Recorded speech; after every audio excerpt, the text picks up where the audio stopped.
So this is pretty good, right? This is pretty great. Pretty great. So we have two costumes from Gladiator, from our two principal characters. I mean, what else is there to say? It's basically the iconic look of each character, the principal look. Although Commodus is only in this costume for a bit, I think it's the thing that you most, associate with him in the film. And I love that the bad guy dresses up all in this, kind of perfect ivory white, almost like he's a Roman god in his own right, a marble statue kind of brought to life.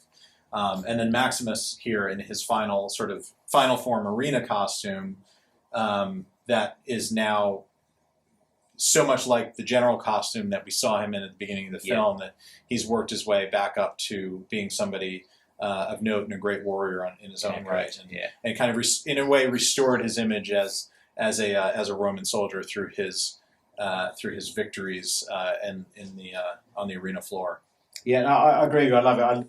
The whole white armor and how elaborate it is. Because I always remember thinking, this guy hasn't seen a second of a battlefield in his life. He's just been pampered, and he thinks dressing is going to get him there. This screen matches. There are various details, scratches, marks on this that screen match, and I think you put this with the Russell Crowe, and this is the version of the armor that everybody wants. It's the final version. This is, we've not sold one of these before. It's really okay. exciting. So this is first to market. Okay. So it's really nice to see it, and I think again, they're both beautiful display pieces in their own right. Lit properly in a display case. These things are going to just look incredible. And this is actually the pairing, right? Because these actually go together because they were in the scene together wearing these costumes. Now this one, interestingly, is not screen matched, or is just we haven't been able to screen match it. Just can't. Okay. We've tried. I mean, everything's right. It's all in the right places. It's exactly what you want. It shows great signs of wear as well. But just one of those. It just happens not to. You just can't screen. Versus there's something that's not. Doesn't quite line up. It's just the detail's not there. That's right. The thing, the wood grain, the scratch, the dent. No blood. No blood. Just nothing we can do with that one. Sadly, no blood. They're I've seen so many of these now in person. Not this particular costume, but so many of these great costumes from Gladiator. And it's Ridley Scott's a pretty good director. You heard it here first, folks. But the amount of detail and realism that he brings to his movies, it's why they feel so textural and lived in. And we've talked about costumers trying to bring to life the character through the costume. I mean, we just talked about how that works with these two costumes. Commodus sort of cosplaying a Roman warrior.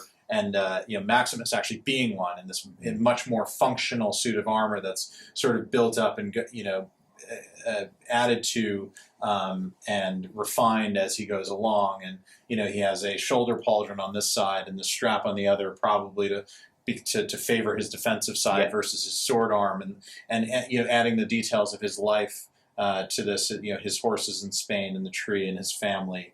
I think you'll find though that these tassels are essential for battle. I think you'll find that these are a requirement for going up against cavalry mainly. Those are called speed tassels. They actually improve the movement of the warrior. Visually, this thing's spectacular. I mean, if you went to a ancient museum in Rome and you were told that these were original, from 2,000 years ago, you would totally believe it. Absolutely, completely. Yeah, I mean.